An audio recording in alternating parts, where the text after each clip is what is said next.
abolicionista Juan Guaidó, deputado de 35 anos que tomou posse no dia 11 de janeiro como presidente da Assembleia Nacional, se declarou presidente interino do país. O ministro da Defesa da Venezuela, Vladimir Padrinho, afirmou que as Forças Armadas rejeitarão qualquer um que se autodeclare mandatário ou que chegue ao cargo imposto por interesses obscuros. Os governos dos Estados Unidos, do Brasil, França, Espanha e de mais 8 países, como Argentina, Albânia, Canadá, Chile, Colômbia, Dinamarca, Equador e Peru, reconheceram Guaidó como novo mandatário venezuelano. Já os da Bolívia, China, Cuba, Irã, México declararam apoio a Maduro. A Venezuela cortou relações diplomáticas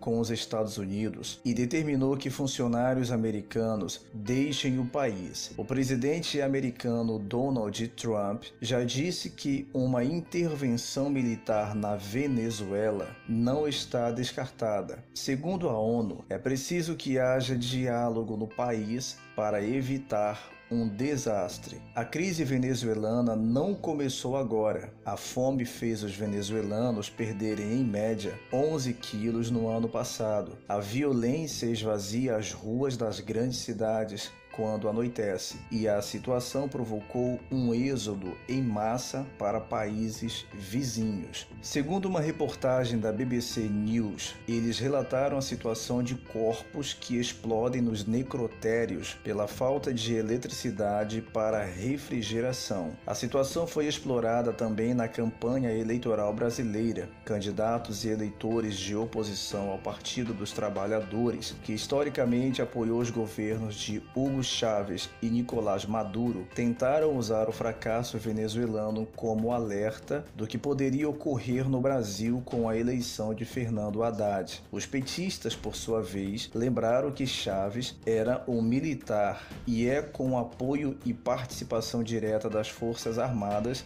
que Maduro vinha governando. Em agosto do ano passado, a Organização Internacional para as Migrações, ligadas à Organização das Nações Unidas, disse que o aumento do número de pessoas deixando a Venezuela por causa do colapso econômico hiperinflacionário faz o momento de crise estar próximo a dos refugiados e migrantes que atravessam o Mediterrâneo rumo à Europa. Só para você entender bem, a Venezuela tem as maiores reservas de petróleo do mundo e o recurso é praticamente a única fonte de receita externa do país. Após a Primeira Guerra Mundial, sucessivos governantes venezuelanos deixaram o desenvolvimento agrícola e industrial de lado para focar em petróleo, que hoje responde por 96% das exportações, uma dependência quase total. Ou seja, deixaram de investir em outras áreas da economia do país e aproveitaram a alta do petróleo para manter o foco nesse único produto. Começaram a criar muitos programas sociais, mas uma hora a fonte seca. E como eles colocaram todos os ovos em um único cesto, agora o país sofre as consequências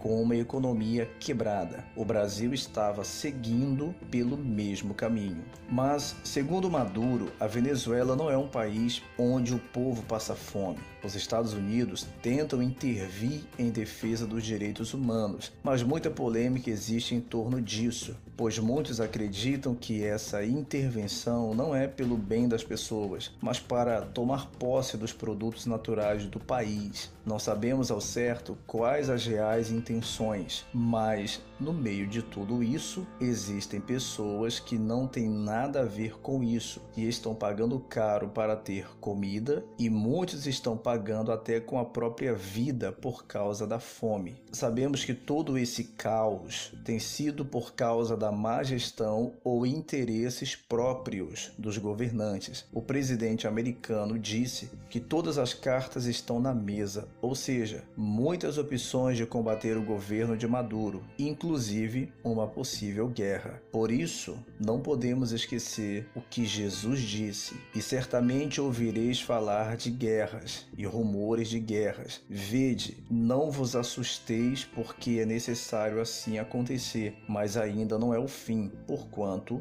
se levantará nação contra nação, reino contra reino, e haverá fomes e terremotos em vários lugares. Porém, tudo isto é o princípio das dores.